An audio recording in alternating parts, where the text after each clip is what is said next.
Hi, my name is Kim Sauer at APEX 2015. I'm joined today by Ernie Grice from Ersa. Ernie, great to see you here in San Diego. Thank you. Now, let's talk a little bit about the American market and what you've got to offer. So first of all, what's new at Ersa? So Ersa, we just celebrated our 235 year in business, 6th generation family-owned business out of Germany. Our headquarters is in Wisconsin for North America. We also have a facility in Mexico City as well. So we have a big North American presence, and we're definitely seeing a resurgence of business in the North American market, especially in Mexico. So yeah, it's last year was a record year for us in sales, and we're just hoping to try to continue that growth path. Well, yes, so that's a huge celebration and a most successful year. Sort of points to growth in the market. So let's talk a little bit about that, because it hasn't been easy. No. These past couple of years. Where are you seeing those growth markets, and what do you attribute it to? I mean, we see the growth markets in selective soldering primarily. So, and that really comes by the changing of product, right? Back in the day, everything was through-hole soldering, and you could wave solder everything. That was like the core technology, and now it's double-sided surface mount with, through-hole top and bottom, and the complexity of the circuit boards today really lend itself towards selective soldering. So, more and more it becomes the go-to for soldering through-hole components. Sure. And that complexity is getting even more complex and denser as well as we speak. Sure. So I guess you're constantly challenged to come up with solutions that keep up with those times. Yeah, for sure. Are there particularly industries that are that are strong in the Americas? We're not talking Asia here, where it's consumer electronics, consumer electronics. Are there particular industries that you're targeting, or that are particularly relevant to what you're offering? I mean, all of it. So emerging technology.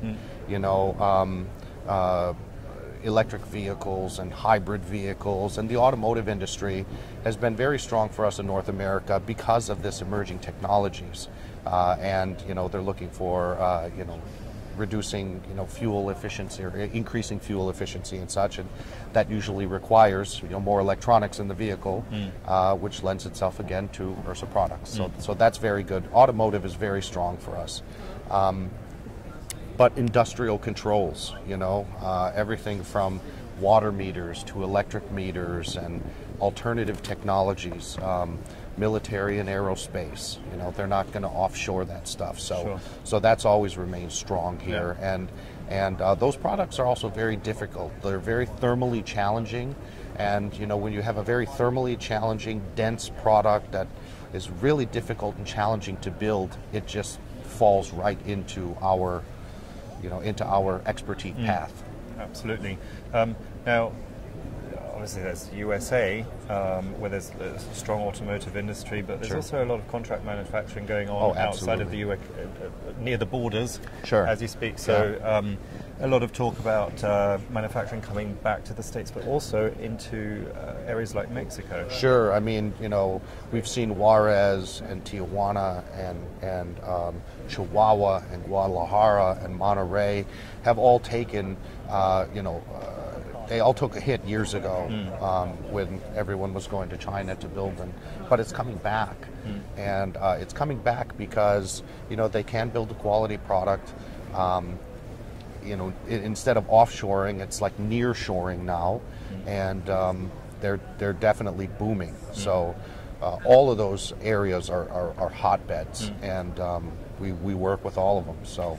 With those areas being hotbeds, and I'm sure there'll be other areas that are trying to take a piece of that pie, I guess. How do you as a company need to structure yourself, set yourself up, maybe invest to grow with that? Oh, I mean, absolutely. You have to have, the equipment is only part of the puzzle, and the rest of it is people. So you have to have the right people in the right places. So, we've hired direct people in Guadalajara, we've hired direct people in Juarez, we now have direct people in Tijuana. We have people on the East Coast, people in the Midwest, and on the West Coast. So we're trying to put the right people in the right places so that not only can really so we can support our customers, technically, most importantly. Absolutely, and that's very important going forward. Absolutely. Now, last question about the show. Here at APEX, you have a presence here.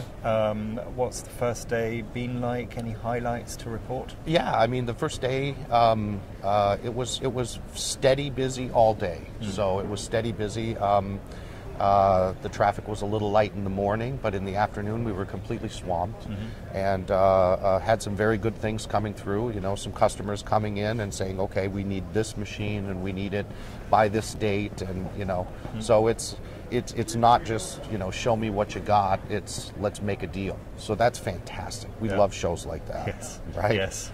They've been missing for a couple of years. They've been missing for a few years. Yeah, that's right. Well, it's good to have those years back. Absolutely. And I'll release you to go back to talking to those people. Thank you very much. And thank you very much for taking the time out All right. to come to see us. Thank you.